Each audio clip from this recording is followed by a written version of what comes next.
Nick, Phil. how's the weather up in balmy Muskegon? It's cold. Very It's snowed quite a bit the last few days. snow on the ground. There's snow on the ground. The roads are clean. They do a fantastic job here of cleaning the roads because That's what they do. if you guys ever got 2 inches of snow in Texas, your whole town would shut down. 2 years ago, we got Yeah, the six ice. back to back 6-inch storms. Back Yeah. to back. Yeah. Oh, it shut down. Totally shut down. We had no electricity for a while. Uh-huh. Then we had no water. Then we had no electricity. Then we had no water. Then we had no electricity. It just alternated back and forth. It was perfect. Yeah. We just call that a Monday here. Yeah, that's Monday for you guys. That's just Monday. It's like, okay, cool. Yeah. Hey, last week we missed Ian's comment, which was pretty funny, and I forget what it was, but you missed Ian's comment. What do you mean? Last week he had a pretty good comment about where he was and what he was doing. About the WNBA? Oh, absolutely. Absolutely. No kidding. Yeah, exactly right.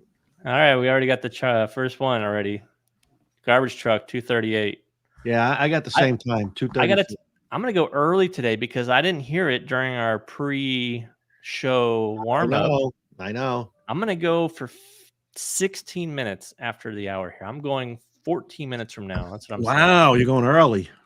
I'm doing it. Doing early. All right. Well, we'll see. Yeah, we got 2:47, 2:24. Yeah, I'm going 2:16. Yes. It's so funny how that's like the first thing everybody's. Isn't it amazing? The garbage truck. I'm recording that. I'm gonna have just play it. 2:16. Let's mark it down. All right. Nick, 2:16. I'm 2:34. 16. You're 34. Yeah. All right. All right. I wrote it down. Yeah. So we got an interesting show today. You're like the professor of knowledge now. You're the professor of PowerPoint presentations. It's just amazing that I woke up one day and had that talent. You're the PPPT, the professor of PowerPoint. It's a lot like when I invented the pin down drilling. That's true. Check the wiki. Yeah. And I drove my zigzag yesterday. You did?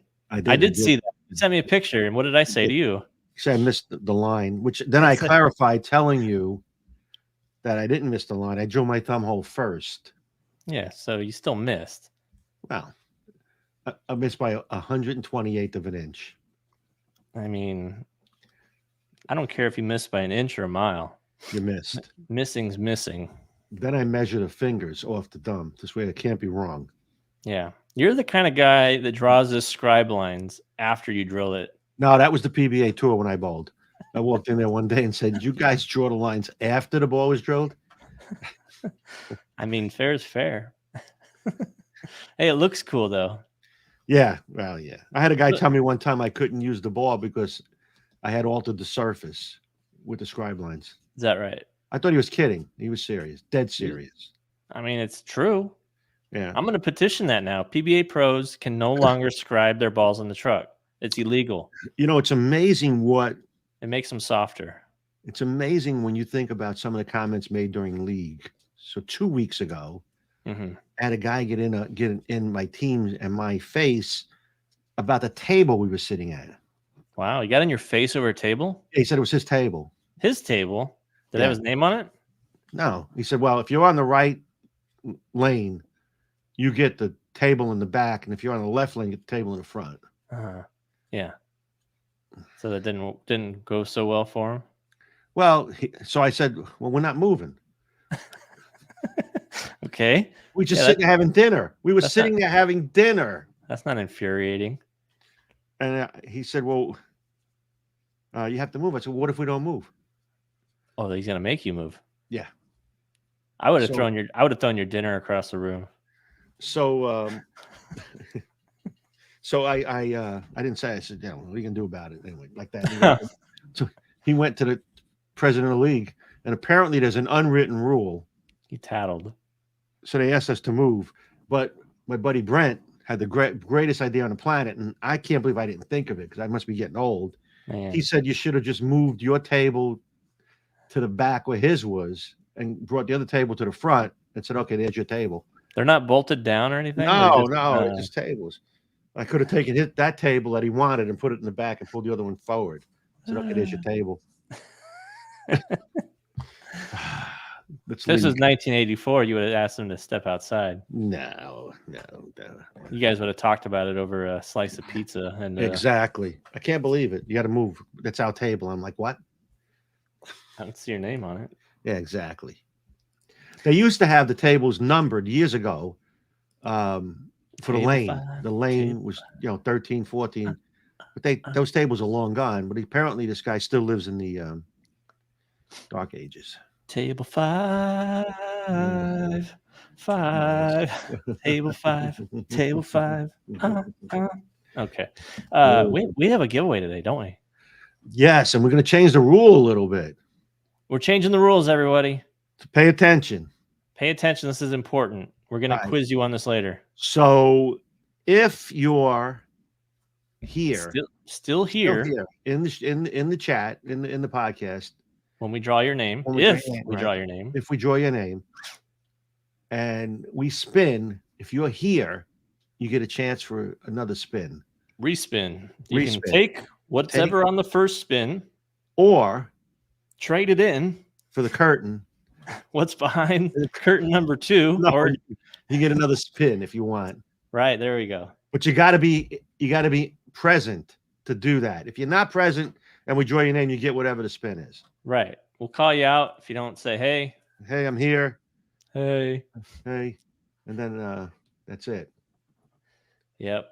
So. And if you're on YouTube and you don't have an actual name as your handle and we call your name, you're going to have to prove what your email address was to get that such honor. But I'm going to post the link because you have to.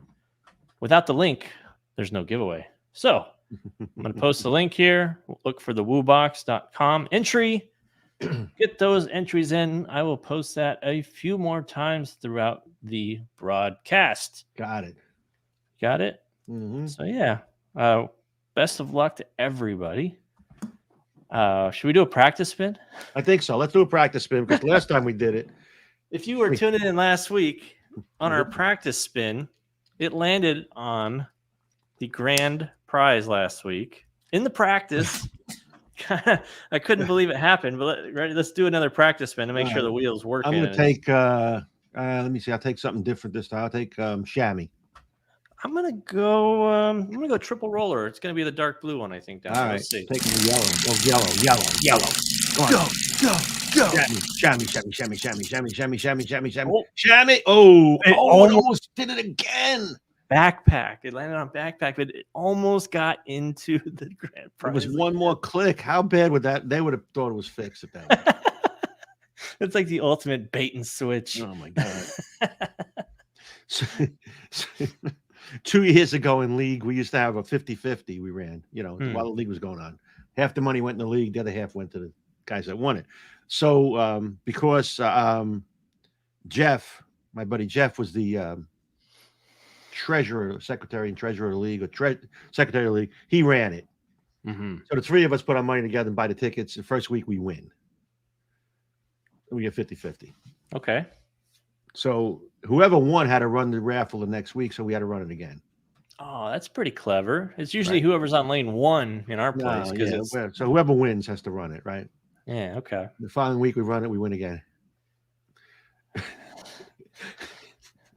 So the fix. So now we're sitting at the table and go, we can't run this again. Mm-mm. No, and we didn't. We didn't run it for the first 2 weeks. And let me guess, you didn't win. No, we didn't run it again. Of course, because you didn't win. You get that palm grip with the ticket. Yeah, let me dig in there deep as you got it. The winner is yeah. Oh, here it is. 2 weeks in a row we win, and we just said this is not looking good, guys. Yeah. Now we might have been buying the most tickets, but that's irrelevant. That's right. So that's what happens. You're running it and you're winning. Winning. Yeah, it doesn't look bad. Right.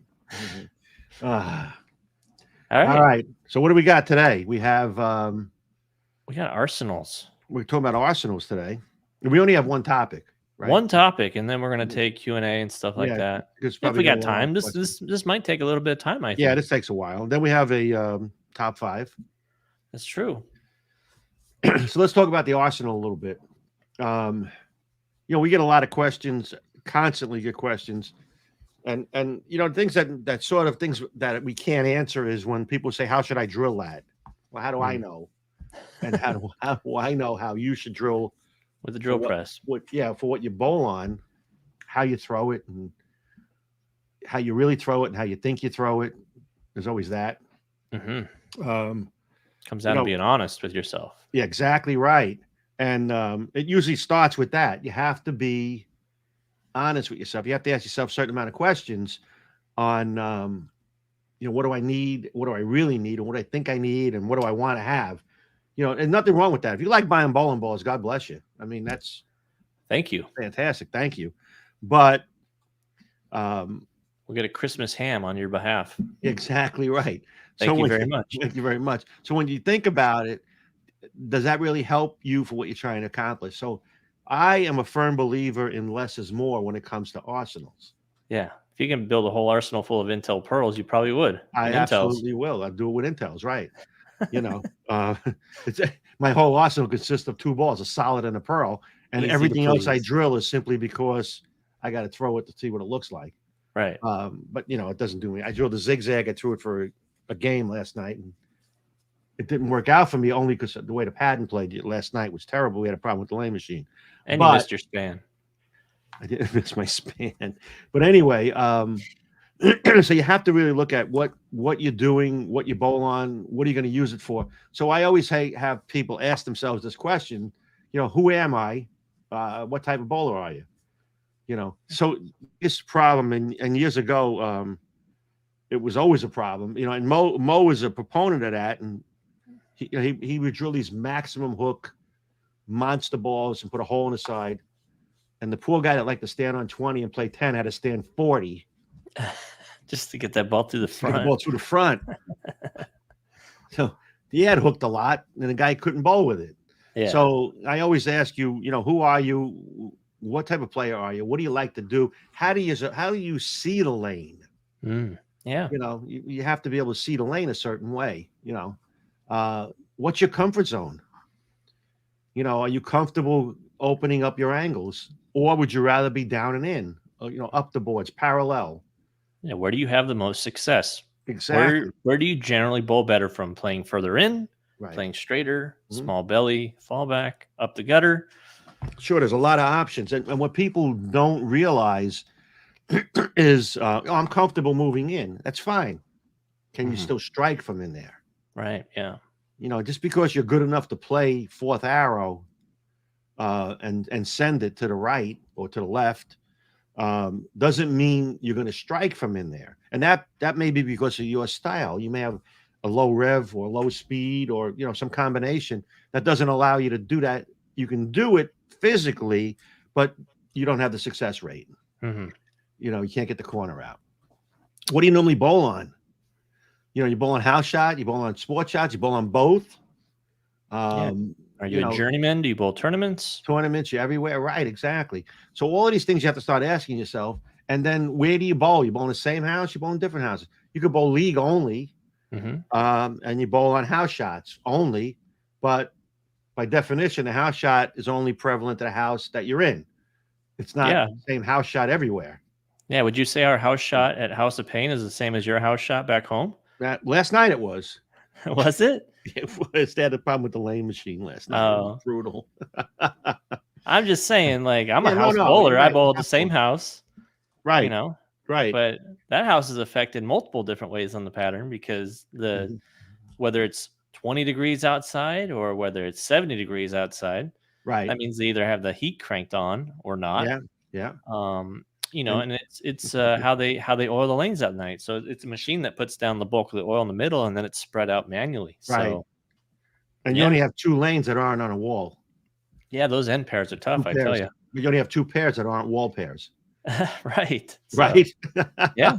Absolutely. Yeah.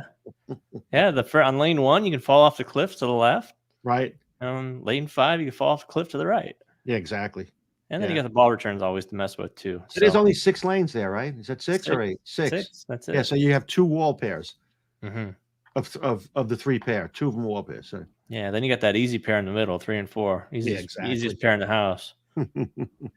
So anyhow, you have to look at what you bowl on and where you bowl. So once you've got honest with yourself about all of these questions, then you can start looking at an arsenal. And again, I'm a firm believer in less is better, less is more. Who's less? I bowl with less.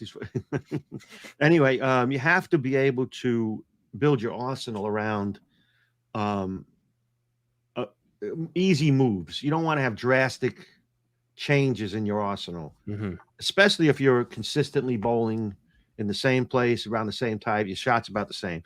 So, when people say, well, I'm going to get another ball, I have no problem with that. But you have to realize what the reason you're getting the other ball is. Is it because you want one, you need one, or you read the hype about a ball and you want to have it? That's a different story. But I'm just talking about the basic arsenal today. Yeah. Simple stuff. Let's move on to the next one. So who am I? What's your rev rate? And you know what? You have to be realistic with this part.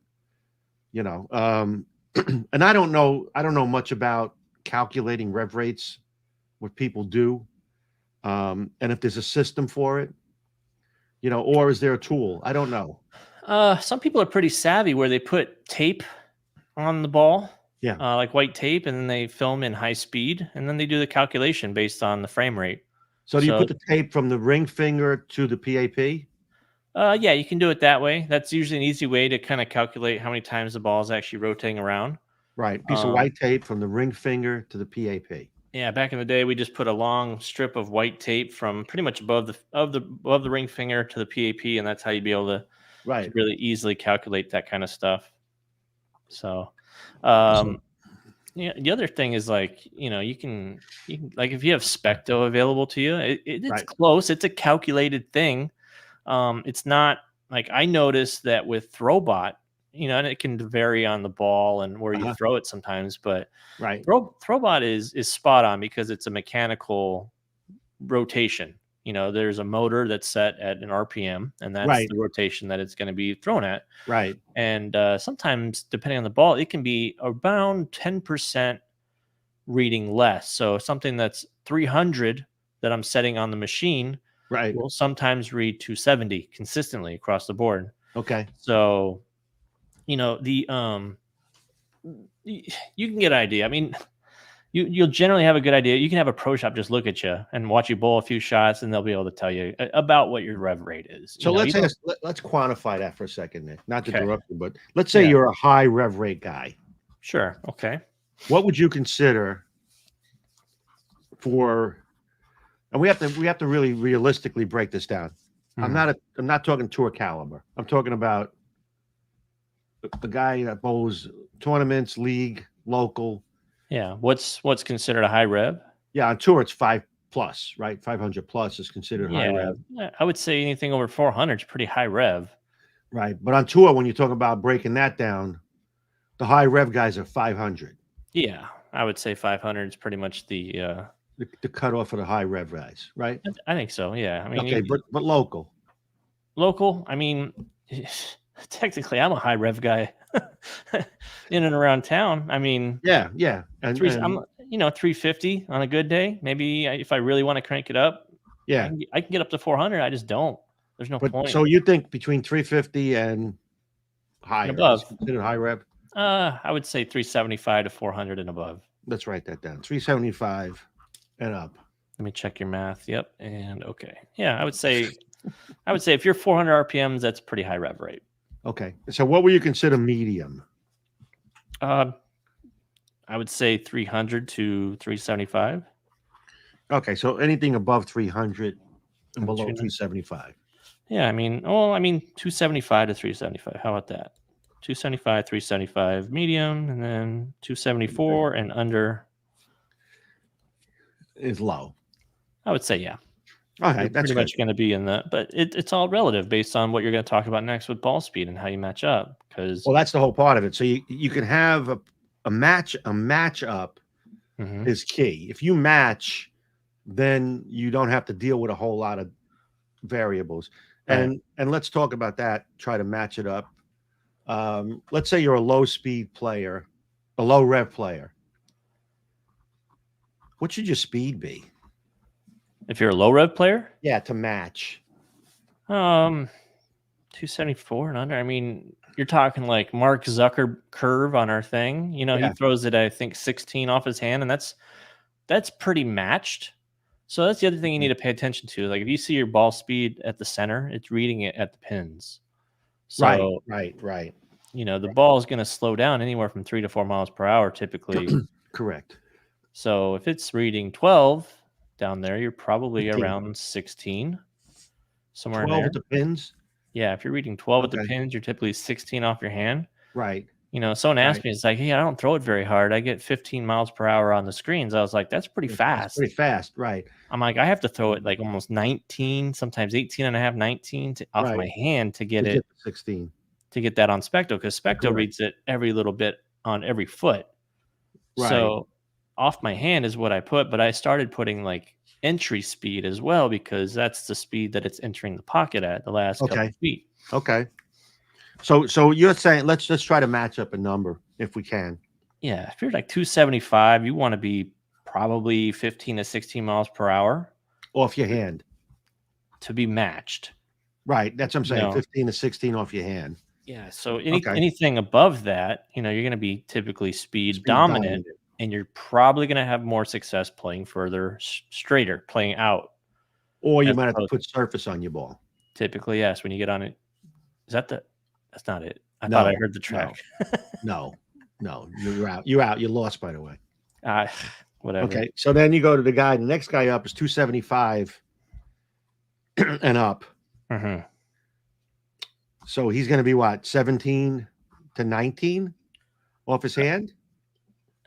I think that's pretty high. No, 16 to 18, because you're dealing between 275 to 375. Okay, 16 to 18. I would say I'm pretty fairly matched right now. Okay. You know, my typical speed, if I'm just throwing a normal shot, it's probably going to be about 17 and a half off my hand. Okay. And about 340, 350. Okay. Somewhere in there. So you're right in the middle. Oh, so yeah, okay. Yeah, like when I'm playing straighter, I'm probably going to get my speed up over 18 and 19 to play out. Like when I'm playing urethane, when I need a lot more speed and play straight. Right. So then you go up one more notch, and the next number is going to be.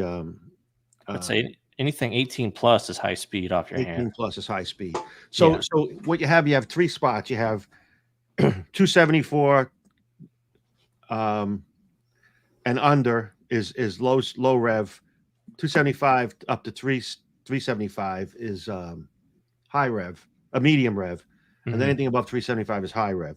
So if you're not matched up, then your adjustments have to come with surface. Yep.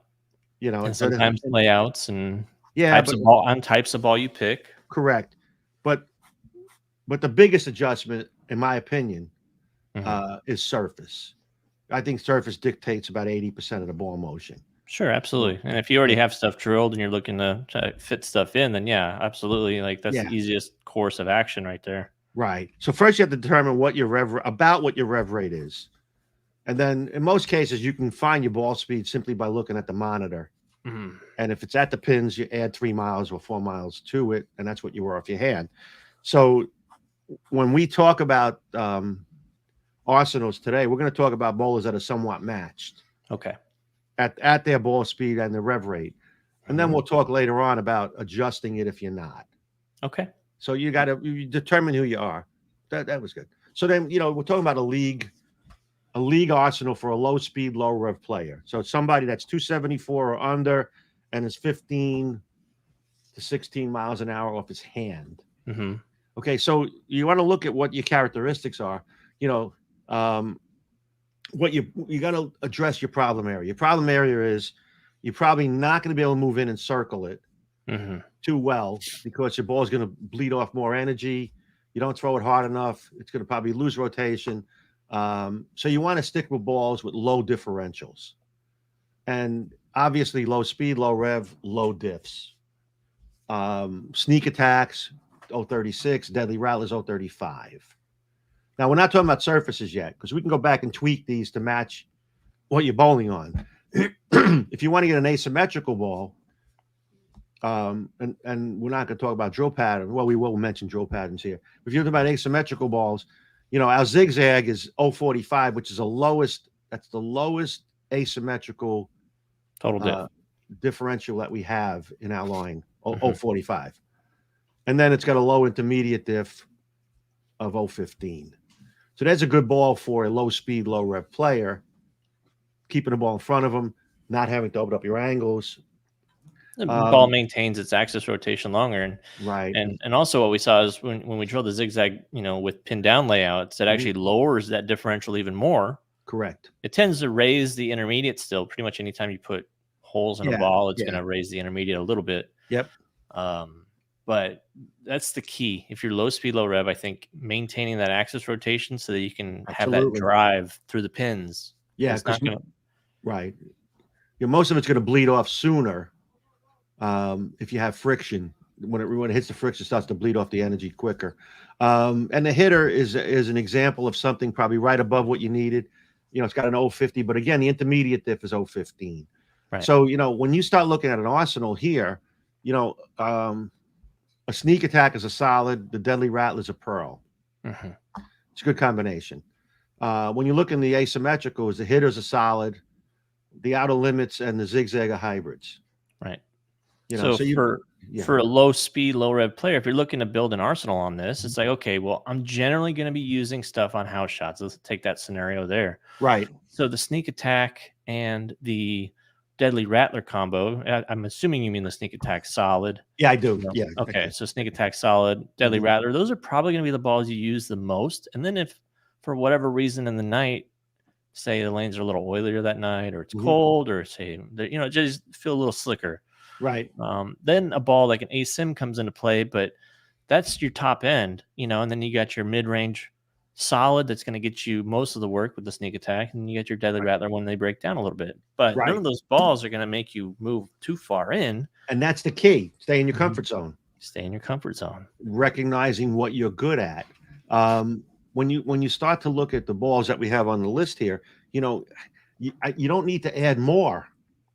We haven't even addressed the surface part of it yet. But if you just wanted to put together a 3-ball arsenal for a low speed, low rev player, sneak attack, deadly rattler, and one of these 3, is probably going to be your answer because of the the differential. The intermediate diff is so low. You got to understand, when the intermediate diff goes up, your hook window gets shorter. Right. So what you don't need, hard to control. Exactly. What you don't need is a low speed, low rev player is a short hook window. No. And you'll typically see a lot more deflection too if the ball kind of comes off that spot really hard, does all its motion and rolls forward. It's hard to get a low speed, low rev player through the pins consistently without creating just the right amount of entry angle. Because even then, it's like you're going to either be leaving flat 10s or 4 pins. Yeah. Go ahead. I'm sorry. No, that's it. Like that's just my experience with throwbot. Obviously I'm not low rev, low speed. Right. But you see it. I see it all the time, so I know, like when we come out with a ball, say like a really strong ball like Katana Strike, with that duller, hybrid and the intermediate that's through the roof. The low speed player is probably going to struggle a little bit, especially with that pin up, high flaring max flip layout. And we showed that a lot through the throwback videos for a while, and we noticed it a while ago and started to point it out that if you're a low speed, low rev player and you drill pin up drillings in an asymmetrical ball, you're going to have your angle, your impact angle, and your entry angle are going to be closer together. It means the ball's starting to roll forward. Yeah. Or sometimes even if you see the impact angle lower, that's even rolling more forward. It's done all its work early. Right. And now it's rolling flat. Yeah. So you want to look at those videos, go back and look at the video for your style, and you'll notice that we mentioned it throughout several videos. A pin down drilling on a stronger asymmetrical ball is the only way a low speed, low rev player, I say only, it's a bad word, is one of the ways a low speed, low rev player could be successful and stay in their comfort zone. Now you go to the next step, which is the surface. You can take any of 3 balls off this list, 1 symmetrical and 2 symmetrical and 1 asymmetrical, and you can create a wider range of motion simply by adjusting the surface. I don't think you need to be below 3,000 finish. Not very often. Yeah, that'd be a very, very specific time. Maybe if you go bowl nationals, you need a bowl. You need something that's going to start up a little bit sooner because the ball still skids through. But right, I mean, you didn't have any issues with nationals with the ball hooking because you're slower speed. Right, I always have too much hook at nationals. I ended up throwing urethane near the end of nationals last year, simply because everything was coming off the spot so hard. Yep. Down lane, hard to control. So and you got to stick to that low diff. It's simple: low speed, low diff, low rev, low diff. That's the key. All right, I'm going to take a pause real quick, and I'm going to remind everybody that we're doing a giveaway. I'm going to post the link one more time, and we'll probably post it a few more times before we draw at the top of the hour. But we're going to have a chance to win what's on the wheel. And if you're in the chat when we draw your name, the first spin can be a throwaway if you don't want the prize. If you want to try to press your luck, if you say, hey, I don't want Clear Magic. I don't care how good it is. I want a chance to win a ball or 3-ball arsenal. You can throw that spin away, but you have to be in the chat. If you're not in the chat, we call you out and we don't see you, then you're going to get what you get. You get what you get. We have 163 entries. We got 243 total in the chat. So get signed up. Get in there. Wow. Staffers, please don't. Yeah, don't, because then you're out. If you're in, you're out. If you call your name and I recognize you, that's a problem. If you find out worse, it's worse than that. We send Vito and Rocco to your house to pay your visit, and that would be the end of that. Rocco and Rocco. So the next guy, I'm done with that guy. I want this guy. The next guy is medium speed, medium rev. Again, Matt's 375, 16 off the hand, 18 off the hand. This guy right here. It's this guy right here, Mr. Average. He strives for mediocrity. I'm as average as it gets, and that's why people like watching me bowl, because they say half the people that watch me say, hey, I throw it better than him. I rev it harder than him, and half the people say, I wish I could throw it the same. Yeah. Chris Bones. Yeah. So anyway, 33% want to be like me, 30% look down on me, and 33% are just like me. That's it. It's perfect. You're the middle of the road guy. Right in the middle. And again, medium speed, medium rev, use medium differentials. It's not that hard. Yeah.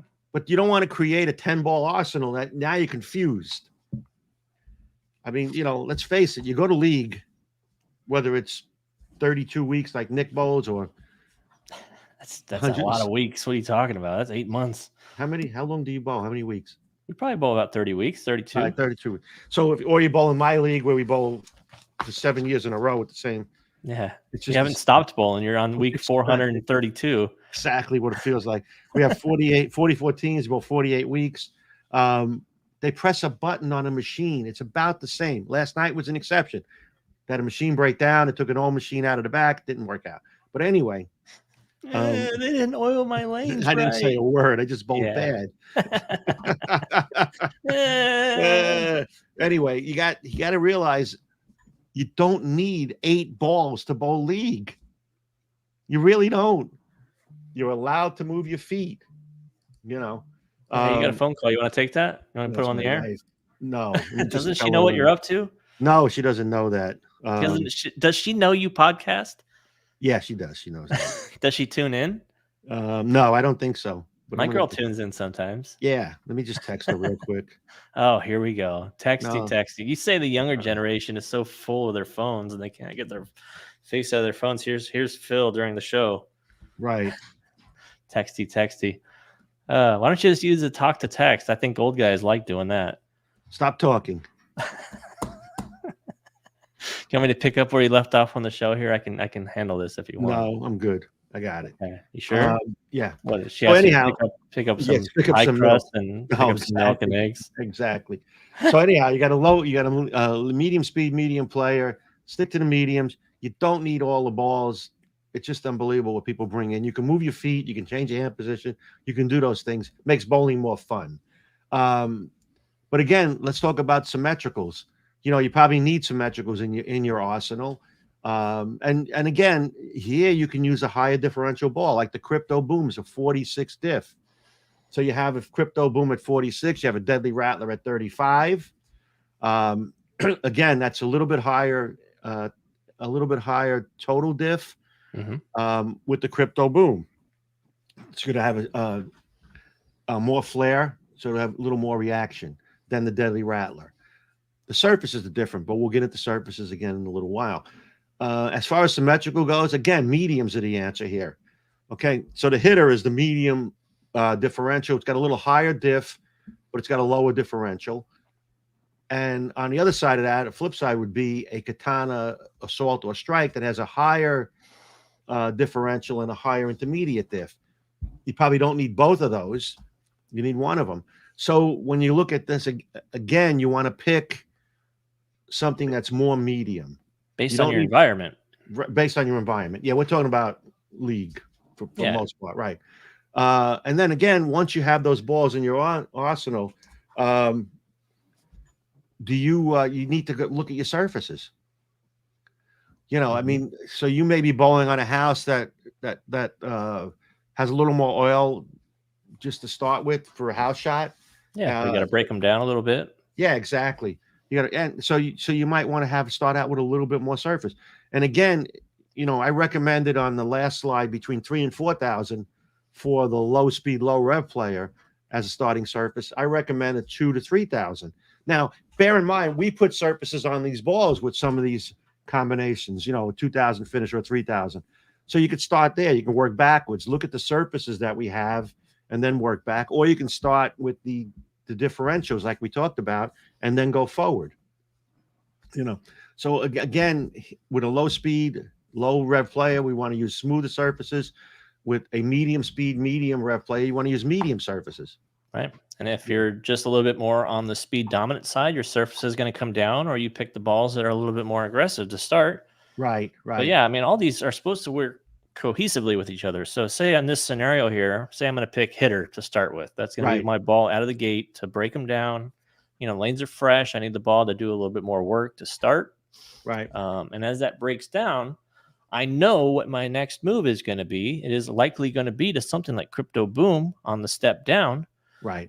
Whereas, say if I'm a little more speed dominant, it might be hitter katana and then one of the two symmetricals up top. There's a lot of different ways you can mix and match this, because what I'm looking for is just a little bit more length with the ball that I switch down to, and a little bit more recovery on the back. And that you can usually get with katana assault, or you can get it with a crypto boom.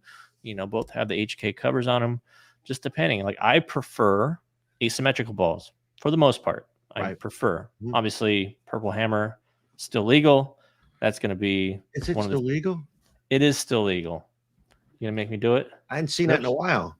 Are you gonna make me do it? I don't recall. What do you not recall? I don't recall that it was still legal. What? No way. Guess what? Still legal.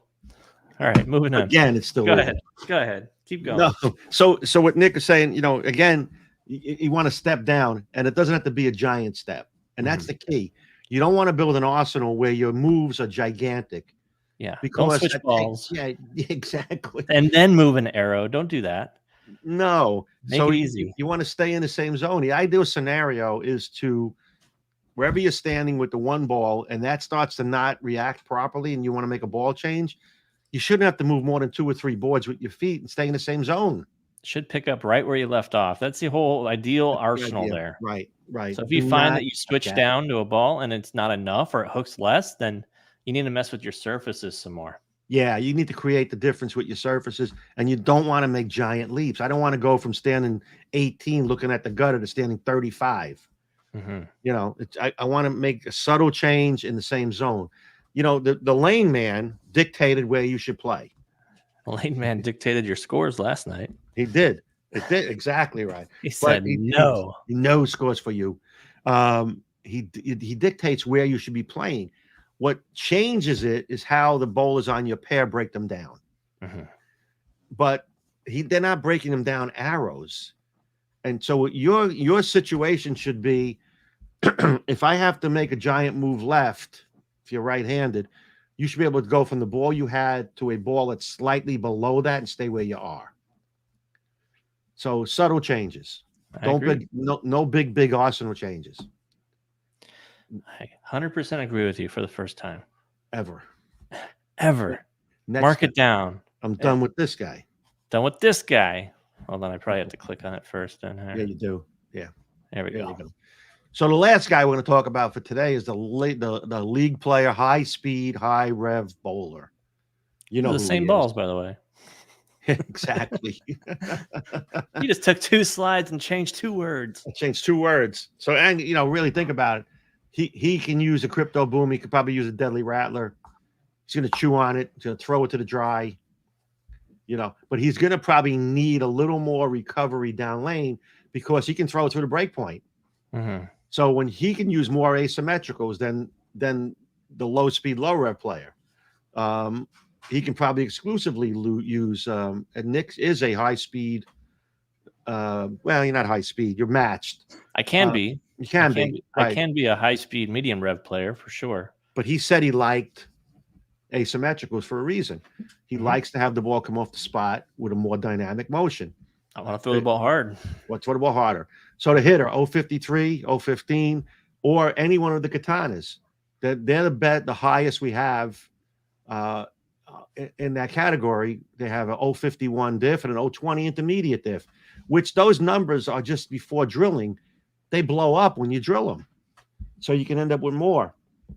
Again, here's a situation where if his hitter or katana strike is hooking too much, he can move left probably more readily than the other guys. But if he doesn't want to move left, he can drop down to a crypto boom or to a deadly rattler and play the dry longer. But in his case, surface is the key. Yeah. What's your favorite surface, Nick? In competition or league? That's the main thing. Like typically, throw a monkey wrench into the question. We're talking about league. It's just proving the point. Like there's no right answer for everybody because there's so many variables. It's like even talking about for me, it's like what's my favorite surface? It's okay. What day is it? Because typically when I'm bowling House of Pain, we're bowling wood and it's pretty short oil. Right. It's not really. It's pretty dry. So I'm not going to use a lot of surface. I'm going to use out of box, usually compound. Stuff like that. That's going to be the best because I need the ball to get down the lane. I want to play. The other thing is like moving left there is not an option because the ball return gets in the way. It's all the way up. Yeah. So you have to use less surface. If I was going to use like duller balls now at nationals, 1,000 grit is usually my go-to. Right. You want to get the ball to slow down. I need the ball to slow down. If I can't get it to slow down on tougher patterns, flattered patterns, I'm dead. And that's the key to the words high speed, high rev. Is high speed. You have to get the ball to slow down. You need help getting that ball to slow down. Now, unless your rev rate is 500, then you don't need the ball. You don't need help getting the ball to slow down. The rev rate's going to take care of that. But if your rev rate is not that high, it's 375 or slightly above, you still need help getting the ball to slow down because you throw it hard. And you can throw it through the break point pretty easily. So you want to use a rougher surface, 1,000, 2,000, even 800. Yeah. Yeah, even like Keanu Revs, 625 RPMs, he's speed dominant because he's 20 and a half off his hand. Right. Like he throws it like on a shiny ball, he throws it through the break point more often than not. Like very rarely will you see Keanu actually get the ball through the pins. He sends them everywhere, but he never finishes through the 8-9 because the ball doesn't have a chance to slow down. Yeah. So you got to get the ball to slow down. Now, if you start flipping what we just talked about, the low speed player does not need help getting that ball to slow down. Yeah. He can do that on his own. The medium player is right in the middle. His ball slows down at the right time. Everything's perfect. The high speed player, he needs help getting it slowed down. So there's 3 categories you have to look at. Now, by the same token, the low speed player doesn't need help getting the ball to, he needs help for that ball to have a longer hook window. So he stays away from asymmetricals and he goes more towards symmetricals. The medium player has a choice. He can do whatever he wants with it. He's matched. That's perfect. And the high-speed guy can probably use asymmetricals because he wants to get that ball to have shape down lane to combat his speed. So the way you combat speed is the surface and the core dynamics. More dynamic core, more surface. The low-speed, low-rev player, less dynamic core, less surface. And the medium guy is right in the middle. He can do either one. That's me. So, I can do whatever I want. I do whatever I want. Big Earn is above the law. I'm going to post the link one more time. Yeah, you need to, because and then the rules. We got to go over the rules. Talk about them. So the rules are: instead of post the link, you enter the contest. We draw your name. If you're in the chat when we draw your name and going to do the spin, you can take what the first spin gives you, or you can elect to have another spin. Wow. So you have to stick around a little bit. You know, if somebody posted that they're usually driving home, pull over. Yeah. What are you doing watching us while you're driving home anyway? Yeah, first of all, what are you doing? Yeah, pull over. It's illegal. Yeah, pull over. Go pop into a Burger King parking lot. Go grab yourself a burger and fries. They got halvesies now, by the way. Half onion rings, half fries. Who's that? Burger King? Oh yeah. Get you a snack. I used to order both because I like to put the onion rings in my burgers and stuff. So now I don't have to, and now I don't have to overload fries. Like this is like the greatest thing ever. So you're watching the cholesterol. That's good. I'm watching it go down. The gullet. Go down the gullet. Right, exactly. So we went over this, and again, there's all combinations you got to talk about, and there's no hard steadfast rule. But I always feel that if you have less options in the bags behind your lanes, you're likely to make less mistakes. You'll figure out how to bowl what you have, and as long as you have the right core of bowling balls, you're going to probably be better off than, let me go get this one, let me go get that one. You just need to create a big enough gap with surfaces and what you have in your arsenal so that you're not out of your comfort zone. Is there more slides? Is it? No, yeah, there's a couple more. All right, yeah. I thought you were a 6 slide guy. I was like, are we done? No, I think there's 1 or 2 more, right? Not many more. There you go. Yeah. So adding to your arsenal for tournament play, it's simple stuff. For the low speed, low rep play, we talked about staying with the low stuff. What you're missing is a high ball. Okay, so you take the katana strike, katana assault, and now you have a ball that you're probably not going to throw a whole lot of times, but you'll probably throw it if you're in a tournament and it's a pattern you're not used to seeing. Yeah, to get you out of the gate, get you in the pocket, get the ball rolling and slowing down. Start figure out the ball, slow down the right spot, all of that stuff. Then you get into your bread and butter. Yeah, when you start leaving the flat 10s, then it's time to get out of that ball. Yeah. Moving left is usually not an option. Moving in is not really going to be a big option there. Right, and we don't want you to. We want you to stay in your comfort zone. Yeah. Stay where you are. Medium speed, medium play, you probably have to add a sneak attack, which would be on the low end. You could probably polish it a little bit. That's a solid we're talking about. A zigzag or a katana strike and a katana strike and an assault. But the zigzag is going to be that ball that fits in between because it's got a low diff and a low intermediate diff. So it's going to be a ball that'll fit between your hitter or whatever your high asymmetrical ball is and your symmetricals. That'd be the zigzag. So again, we're only adding 1 or 2 balls to the arsenal. We're not creating a 20-ball arsenal. The high speed, high rev player probably needs a sneak attack. Leave it dull. Simply because everything else might be bleeding off a little too quick. And he might want to add a zigzag so he could stay sort of in between his katana strike and his crypto boom. The zigzag is going to be right between those two. Yeah, typically that bowler is going to need something for the burn. And that's like Deadly Rattler type look, something lower flare, shiny, that you can just kind of get through the front. You need to add a little loft maybe, but need something for the burn. Because some tournaments, like if they do a burn squad and a fresh squad, completely different arsenal and ideas for bowling those. So that's getting kind of more advanced. That's knowing your environment and knowing what you're bowling. I remember long ago the mini eliminator tournaments. When I was eligible to bowl those, they had fresh squad, burn squad, fresh squad, burn squad, like 4 or 5 squads a day or something like that throughout the whole day. I would never bowl on the burn. I would only want to bowl on the fresh because my look was so much better on the gutter. And then once that went away, I had nothing. So my only option there was to kill them first game, 2 games, and then try to maintain the last game and coast in there. And it worked. But I knew because I bowled on the burn, I was like, oh my gosh, I got nothing because I threw it hard. Moving in. Sure. Who had 50 minutes after? You didn't. You had 34. I had 34. Hey, but if we add up our numbers together, that's 50, and we're right together. So we won. Together, we're a winner. We're a winner. So, all right. So then go to the last slide. I believe it's the last slide. Tweaks for your style. You know, again, you get into the what we basically built for you as a simple arsenal, and now you got to tweak it a little bit. So just a rule of thumb, you use the dynamics of the core to match your style and what you bowl on are the key, but that's not the only factors. Okay, surface is 80% of your ball motion. If you can't get the ball to get to the pocket, I don't care what drill pattern you put in it, it ain't gonna help you. No. If you keep hitting the 3-pin in the face, you're not gonna. You might have the right entry angle for the 3-pin. It ain't gonna help you strike. Definitely don't drill at Rico either. No. so what you need to do is you need to look at your surfaces. Will you just get the trash and move on already? I know it. Yeah.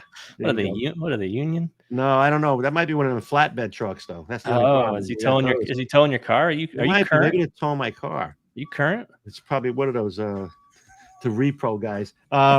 You're on the show. Yeah, I think he's just backing. It's probably a flatbed backing out. So again, you sit there with a surface adjustment. And you got to be able to have the surface adjustment across the board. Maybe 3,000 is a good surface for you, and all the balls you take the league are 3,000, and they have different dynamics. Yeah, you have a symmetrical low diff, a symmetrical medium diff, and an asymmetrical. For immediate, so I always say between 2,000 and 4,000 for low speed is a good starting point.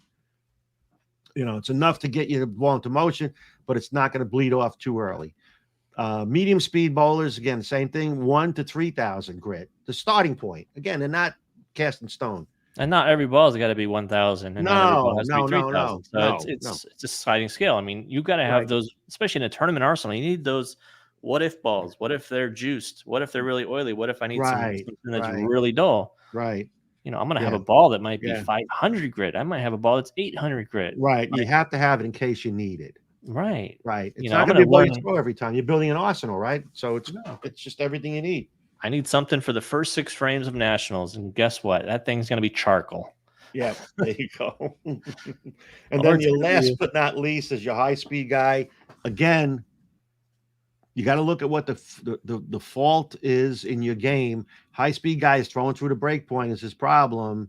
Mm-hmm. You got to get the ball to slow down. The way you do that is with an 800 to 1,000 grit, 1,500 grit, and so on. So that's your range. If your typical night is 6-bagger and then wash out and then 4 count through the face, then you got an issue with touch.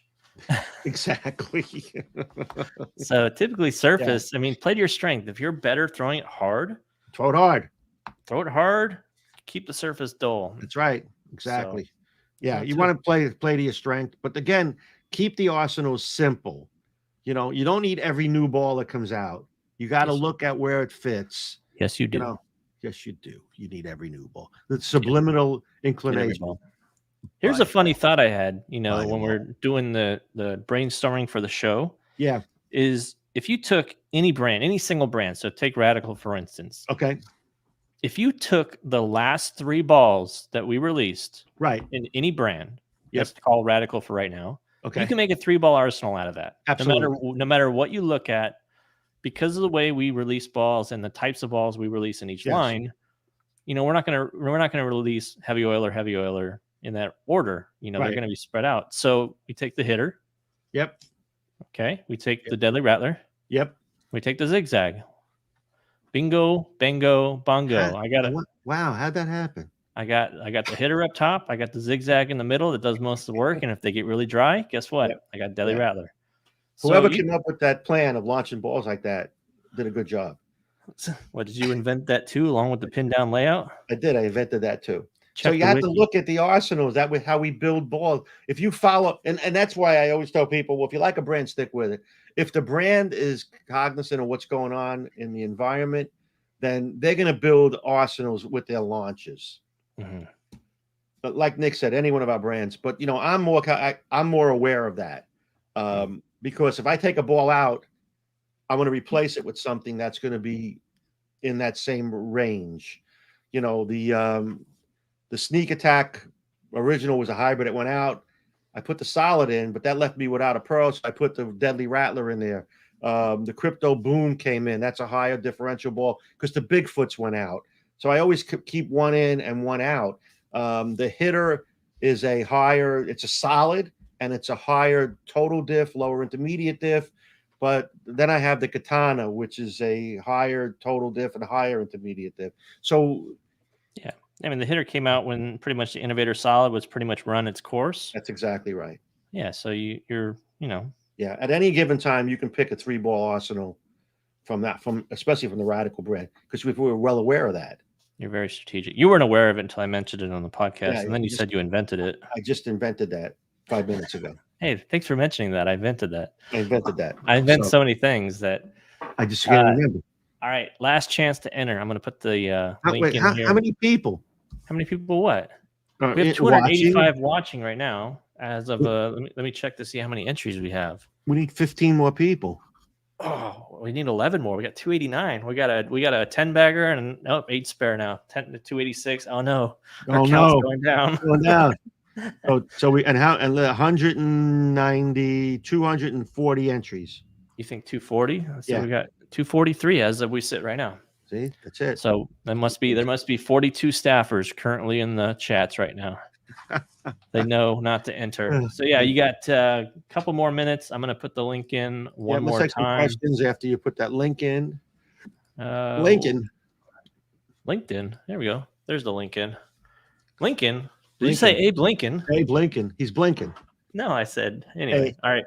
Are we done with this guy? I think we're done with this guy. Now it's time to transition. Oh, almost forgot. There's always a transition. That's right. That's right. You weren't even paying it. You were talking about arsenals this whole time, and you missed the transition. Segue. Top 5 things on every bowler's wish list. All right. And I'm going to play spoiler. Not one of them is Purple Hammer or Clear Magic. Sorry. What do you think is on every bowler's wish list? And it doesn't have to be something that's an item. It doesn't have to be a product. It could be a superpower. It could be something you wish you did more often during bowling. There's certain situations and scenarios that come up. And we're going to talk about the top 5 things on every bowler's wish list. All right. Here we go. Number 5. I think they're in order. Don't use real numbers? Okay. Yeah, I should use Roman numerals one of these times just to throw you off. Throwing a clutch strike anytime. So when you need that hit in the 10th to win, you want to be able to throw your team to be able to throw it. Just get up there, boom. Pured. Nothing feels better than needing the hit and getting it. That's true. That is true. So number 4 kind of goes hand in hand with great bowlers being automatic with easy spares. Do you know how much average you can gain by not missing easy spares? Like if you say, hey, I flag 2-3 single pins a night. 33 pins. Yeah, it's 11 pins off your average every game. Just wanted to throw that out there. Yep. But yeah, if you were automatic. Mr. Automatic. Even if it was like, say, a 3-6-10, which is like sometimes a head case spare for a lot of people. Like making a double sometimes. Or the 2-4-5 or the 3-5-6 for you. Yep. Yeah. I know. Like, am I going to go straight at it? Am I going to chop it? Should I hook at it? Am I going to chop it? Every time I hook at it, I leave the 5. Every time I go straight at it, I miss. It's just unbelievable. You wrap around it. It's just perfect. How am I doing? Yeah. Wouldn't it be better if you were just automatic with those? Yep. That's what I mean. Number 3. Messengers always connect. There's nothing worse than sending that sexy messenger across the deck. I know you haven't done that since like 89. I haven't done that since Bush was president. The first one. The first one. George H. Bush. The last messenger you sent was Western Union. It's a pigeon. Yep. So getting that messenger in front that just kind of just goes right in front and misses is like that's just like cool. Thanks, appreciate you. Yep. Number 2. How would you like to always have a look on every pattern? How would you like to have the nuts on every pattern you ever bowled on in the history of bowling? You walk into the center and bowl we helped him today get it by telling him how to build an arsenal. Just watch this on repeat. That was a good seminar, by the way. Whoever put that together did all right. I invented that. Really great job. You invented seminars? Invented seminars. Check the wiki. All right, number one imagine thing. having a good look on every pad, and you walk in and go, "I got this." Yeah, piece of cake. It just came to you. Like, so doesn't matter. You know what? Just talk about for 1 second. All right, go ahead. The guys that averaged the high in the country, 260, whatever, 250, whatever. Do you think when they left on Tuesday night from their league and came back the next week, there was anything different? Anything different? Like from the center? Yeah, anything different? Somewhat, yeah. Here, so a guy averaged 260, and he had to figure out where the shot was the next week. I think he's got the general idea and the general type of equipment, but to average 260, you got to strike 10, 11 times a game. So you ain't moving too much, and you're not guessing on what ball to bring in. No. So that's got a lot to do with it. I mean, you can set it up all you want, but you still have to throw the shots. I don't disagree with that. What I'm saying is he ain't throwing his first shot and go, man, I'm in the wrong zone. No. That's just knowing the place you bowl at. Yeah. Yeah. But they have to be consistent week to week. Yeah. 260. You can't miss much. Right. You miss 3 times a night. That's you're done. You're out. Right. Yeah. And those are the guys. That's the average leader in the year for the year, right? In the country is around 260. I don't know the number. Yeah, I think it's close to that. Ian was high in the country one year. Was he? Yeah, he was. Wow. Yeah. Mm-hmm. Hey, Ian, did you have to move much? Only to watch the WNBA games. He had to move to change the channel as fast as he could. That's right. I don't know if he's in the chat this week. He was earlier. He says if he wins, give his prize to one of the star players of the WNBA. He said that? He said that. All right. And the number one thing on every bowler's wish list, and we're going to find that out soon enough, is to be the winner of the wheel spin. That's what number one wish on every bowler's list. I mean, do we nail it? Do we nail the number one? We did. Because we're going to be spinning this bad boy here in a little bit. So before we go any further, those were good, by the way, for you. Good for you. Thank you. Today's Donna Moit's birthday. Hey, happy birthday, Don. He's always in. I don't know if he was in there today. I didn't see his name. You said the name so quickly. I thought you said Donna Moit. I'm like, Donna Moit? Who's Donna Moit? I hope I say his last name right. He probably butchered it. Probably did. I say it, and I always, mention the guy. I didn't see his name at all today. It's probably Amyot. Probably right. The way I'm going. Yeah. Whatever Phil guessed, it's the opposite. It's probably wrong. Anyway, it's his birthday today, so he's a staunch supporter of Radical. Staunch. I met him a couple of years ago at the Mo Memorial. Oh, we got a 299 game going right now. Oh, we got 300 people waiting for the spin. They're driving their 300. Driving their cars with one hand and watching us on the other, hoping to be in the chat when we call them. 262. So there are so many questions and comments. We're probably gonna just take a few of them. Yeah, we don't. We'll probably take about 10 minutes to talk about all the questions. We went a little too long today. Hey, it was a good topic. We didn't want to stop. No, I know it. But go ahead. You can look at questions too, but I'm gonna start from the top, like I like to do. I'll start from the see bottom. If something pops into the chat that I see once we get in there. So yeah. Wow, there is no bottom to this list. I know, right? It's pretty big, right? Yeah. So yeah, wing races. There's 2 guys in my league that can get it over 400. I'm probably the highest rev guys besides them. So yeah, I mean, if you're talking a standard 20-30 person or 20-30 team league, 2 people over 400. So yeah, it's rare. I think 400 RPMs in a typical league, you don't see that very often. Right. Obviously, if you have like house pros in your areas, a little bit more high-end players, then yeah, you might see it. And it's a competitive scratch league, you'll probably see more. But in your standard league, yeah, I mean, 400 is plenty of rev rate. I mean, when I went back to fingertip for a video not too long ago, I was over 400 consistently. I was 415. So yeah, but I just I don't need that kind of RPM.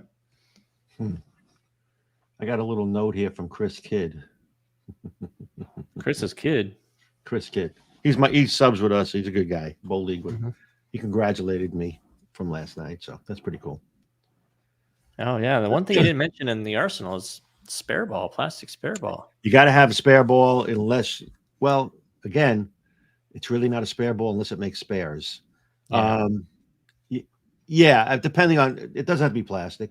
See, I never liked plastic. I used plastic for a little bit, but it took a spot in my bag where now my spare ball is urethane. So I'm going to use my purple hammer as my spare ball because I can make it go straight if I And it's want it still to, legal. And it's still and it's legal. still legal. So I'm going to Right. use that, and it doesn't take up a spot because I'm going to have urethane in my bag, and that dulls my spare ball. So win-win.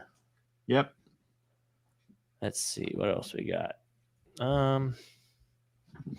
Yeah, someone asked if the sync scores give you the mile per hour at the pins or at your hand, and it's always at the pins. The cameras that look for the pins left on there are the ones that also calculate your ball speed as it goes in. So someone said like they vary from center to center. Yeah, just different camera systems, I guess. Some are more calibrated, but you have a better idea. But if you're really curious about it, get with your pro shop, go take a Yep. lesson, get those calculations. And you got to understand that it measured its time and distance. So if you're circling the lane, it's going to read slower Mm-hmm. than if you're going straighter up at the pins. Not throwing it harder, just the angle that you're playing to the pocket. And also using the time calculation, that's giving you an average speed, correct? Right. Correct. So that's not speed off your hand. That's the other thing you got to take into account. Like it's easiest just to go off of what's on the screen and probably add 20%. I think that's a pretty fair way to go about it. Yep. I think that'll get you around the ballpark of where you're at. So, if you go on one lane and it says you're at 12 and then you switch pairs or whatever and it says you're 14, I mean, I would get a third opinion. Go bowl on another pair. Yeah, right, exactly. Yeah. Exactly. No, that's right. Or just have someone with a good eye. Like I can tell what your ball speed is off your hand. I can pretty much give you an idea of how hard you throw it and what your rev rate is just by watching a few shots. I don't believe you. You just made that up. Hey, I got you spot on when I did your field character. I don't think you did. 13 and a half miles per hour, 175 RPMs. Yeah. Okay. I wasn't being a jerk about it. Matter of opinion. Juan wants to know, there's a question about why the top shelf balls, zigzag in particular, only come in 14 through 16. So the problem is the core. We use bigger cores in a lot of cases than most companies do, and it's hard to make that core in a lighter weight. There isn't any place to take the weight out of. That's the reason. Yeah, there's not much we can do about that. That's just chemistry and physics and math. If the material weighs a certain amount, you can't get it below that material weight. Yeah. Would you design an ASIM with low diff less than 030? Why or why not? We have a lot of them with a total diff. I don't know if we can. Yeah, I don't think you can do that. I don't think you can have an intermediate diff. That would be above 11. I guess 008 is what USBC considers asymmetrical. Yeah, I'm not sure you can do both, right? Like the NV Tour core, like Obsession, same core, Obsession Tour, NV Tour. Those are like 032, 034, somewhere in there with 013 intermediate. So that's about as low as you can get. You can't get an asymmetrical core that low and still maintain the intermediate. I just I don't see how you do it.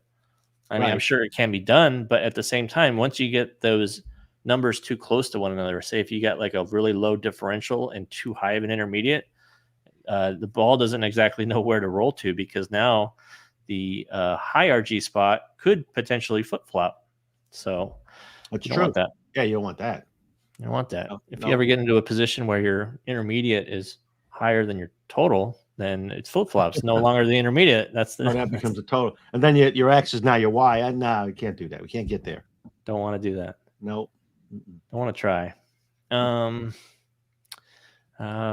Bearded B says he's enjoying the topic. Good. Glad you're enjoying it. Thanks, Rob. He's a sponge for information. He's a sponge. He's always here every week. He's probably freezing his butt off up in Canada. No more than I am. How cold is it in Canada right now? He's Toronto. I don't know, but I know right here, right now, I have long sleeves on for a reason. 57, 54, 57. Slight chance of rain, which is not good. It's like the winter here. I would play golf in that weather. Why? You can wait. Saturday it'd be 74 degrees. You can wait till Saturday and play. All right, let's play Saturday. Okay. Hey, Frank says, "Hey guys, I really appreciate the advice. Can you please advise short pin layouts for high friction surfaces? I am matched medium speed and revs." Hey, we're actually getting some good information out there because they're saying, "Hey, now I'm medium revs," and said, "How should I drill this for me? I bowl on high friction," and that tell us about how they throw. So he's matched medium speed, medium revs. Right. So I think if you like to play it straight up the boards, then short pin is an absolute good option for you. If you're matched, you probably don't need a lot of surface on it to get it to go. Right. So typically balls like Katana Assault, Shiny, Zigzag, something like that would be a good option, I think, because it's got cover stock strength and recovery, but still clean through the front so you can play straight. Just remember, if you got to move in, you might lose some hit. Move in, move out of the ball. That's right. If you have to move in, you got to move out of the ball. There you go. I came up with that. I invented that. You invented that. I invented that. Check the wiki. You invented that. That's what it's short pin layouts. If you got to move in, move out. Move out. I like that. I know. I'll own that by tomorrow. I'm looking at the list. He's gonna sue for the rights. We got 343 people watching, Phil. No, we don't. 340 something people. Wow, that's a record. See, we talked about how many entries. Let's see what the total ended up being. Should we go ahead and draw? I mean, we've talked about questions. We're not going to get to all the questions. No, I have to go through them. I'll spend some time going through them this week. There you go. Yeah. Remember, you got to go on YouTube too. Actually, no. If you didn't get your question answered on YouTube, you could probably want to put it in the comments instead after the video. Do that. I mean, make my life a little easier than. Yeah, because getting through Phil can't navigate the internet very well, so finding the live chat replay is going to be hard for him. And Phil has other things to do sometimes during the week, like run a company and stuff like that. So I gotta come to work and do work. Let's see. Look, this is. Let me explain how hard it is for Phil to run a company. Phil, who does your marketing? I do. Phil, who builds your bowling balls? The plant does. What would you say you do here, Phil? Who comes up with your names? You email me and I come up with. I invent things. I'm just giving you a hard time. I know you are. That's what I like to do. I told you before. One of the issues of today was like, and then we get emails from overseas, so it's interesting. We have things to do. There you go. It's -6. I think that's Celsius though, so I don't know what the conversion is there. -6. No, it might be -6 for real. No. Why not? Because it can't be that much different than here. It's like 36 degrees Fahrenheit today. What does that come out to? Like 2 degrees Celsius, 3 degrees Celsius? He's in Toronto, right? Toronto, All right. Canada.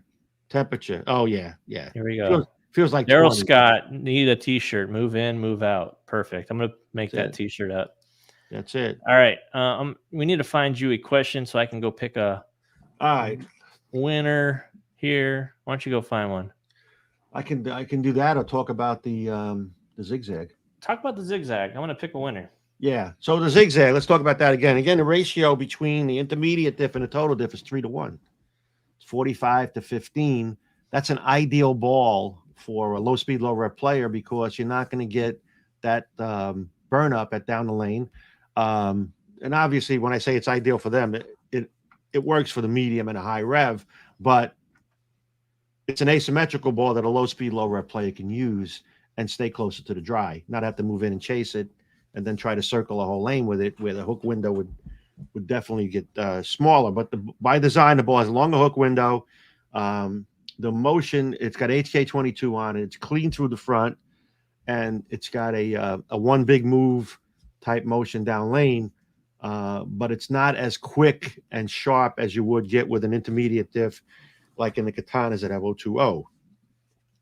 So, and the success we're having with is incredible. A couple of people are still averaging 260 with the ball. How's Seth doing over a couple of weeks? Seth didn't throw it too well last night because we had trouble with the lanes, but from what I understand now, he's still in the 260s with it. Because he went 8 and change, and then he went like 780 something. And then he used it only one game the next week and shot 260 something with it. So he'll never be a 260 average. Not if he keeps throwing it like that, he won't. All right, we got a winner. Who's the winner? Who's the winner is what everybody wants to know. Dang, we dropped off 284. We're about to pick a winner, and everybody's dropping off. Anyway, all right, the winner. Are you ready? I'm ready. Winner is Sean Fitzgerald. Sean Fitzgerald. Come on down. Oh, that's a game show. Come on down. You're in the chat. Let us know you're in the chat. Because if you're in the chat, we're going to spin it, and you get the chance to option pick out. Again. You can option out. Option out. Let's see. All right, is Sean in the chat? Sean Fitzgerald, are you here? I don't think he's here. I don't know. We'll give it a sec. We always like to wait. Sean. Dun, dun, dun, dun, dun, maybe he's the one driving. Maybe he's in the Burger King. Maybe. He's in line ordering. I don't think Sean's here. So he's going to get one spin and one spin only. I think that's how it's going to be. I haven't seen. We didn't see him. I haven't seen a Sean Fitzgerald name pop up here in the chat yet. So we'll give it like 10 more seconds. So Sean Fitzgerald, this is the first one that hasn't stuck around and watched the. I know. Oh man! All right, spin it. You got to spin it to win it. All right, this is what you get, Sean. I'll reach out to you with the email provided after, but we're gonna spin this thing, and you're gonna win whatever comes on the first spin here. Ready? Here we go. Spin it. Big monster spin. Hands are free. There it is. He's got the oh my God! It's a grand prize. Grand prize winner. Oh man! It did it. Did it 2 weeks in a row. Wow, this one was for real. Are you kidding me? That's awesome. Sean, do you want to spin again? That's fitting though, because we were talking about Arsenals, and he's going to win an Arsenal. 3-ball Arsenal. That is incredible. That's it. That's an unbelievable winner. Sean, where are you? Oh, man. He said he wants to spin again. Okay, respin, Sean. Yeah, for real. That's a big prize there. Wow. What are the odds of that 2 weeks in a row? Man, are you thinking this thing is fixed now still? Yeah, I think it's fixed and it hits that every week. He's going to get a 3-ball Arsenal. That's crazy. Just for tuning in. Just for tuning in and watching the show. Congratulations, Sean. Congratulations. He got all the knowledge we gave him today on top of that. He should be able to pick a 3-ball Arsenal simply by going to one of the slides. Exactly. Just pick the 3. Boom. Boom. Man. Done. So my only hope is that he's in the USA, so the shipping's not incredible. Last week, he was in Australia. Yeah, he won the ball cup, but in Australia we got a 3-ball Arsenal. Yeah. Yep. We wouldn't have had our Christmas ham. Oh, that's funny. You saw it here. It is possible. We got the 3-ball Arsenal 1. Are you kidding me? That's crazy. We didn't expect no idea. How are we going to afford that? Oh man, we're going to take it out of your end. That's for sure. I guess so. It was your idea. I know it. I know. So it is possible to win the grand prize. 3-ball Arsenal. It has been done. What are we, like 5 weeks into this wheel? I think so. It happened now. That's amazing. Wow. So, congratulations, Sean. Yep. I'll reach out to you here after the show and get all your information. But that's awesome. So we did the odds based on like the little slot that it has, right? Based on the pie chart and what the odds are to hit it. Right. And it's actually done it twice now, back-to-back weeks. One practice, one for real. It won't ever happen again, by the way. Well, I wouldn't. We're going to have to take that one off. We can't afford it. We can't afford it. Oh, my God. That was pretty cool. Wow, that's fantastic. Congratulations, Sean. Yeah. Nick will be happy to help you with choosing your Arsenal. Yeah, just tell me if you're medium or, we'll get you set up. We'll figure all that out. We'll help you out. Yep. And then with that, Nick will come to your house and give you lessons. Wow. Yeah, that's part of it. No, it's not part of it. Part of it. But hey, then I'm hoping he's in Australia because I'd love a vacation right about now. Exactly. And it's summer there. Is it warm there right now? Yeah, it's summer in Australia now. Oh, get me the heck out of here. Did you skip geography? I mean, really? How'd you not know that? No, geography is I know where the hell Australia is. You're thinking of Climatology. meteorology. Climatology. Yeah. My girlfriend would be laughing at you right now for saying that. Why? Meteorology. It's climatologist. Oh, okay. Is that a thing? Yeah, it's a thing. You think I invented that? Okay. You're gonna look it up. How do you spell that? Climatologist. Well, maybe that is a thing. I thought you just made that up. I invented that. All right, Nick. All right. I'll see you later. Yeah, great show. Grand prize. Grand prize winner. Damn. Hopefully we get to tune in next week. Hopefully we get to talk next week if we get to keep the lights on now. Yeah, exactly. and the guys that come up with some ideas, that'd be fantastic. Yep. So, and then we'll have some more topics for next week, and we'll look forward to seeing you guys. Yep. I'm gonna go study a map and study my geography. That's the summer in Australia right now, by the way. Yeah. So almost summer. Yeah. Good deal. All right. And then next week will be episode 36.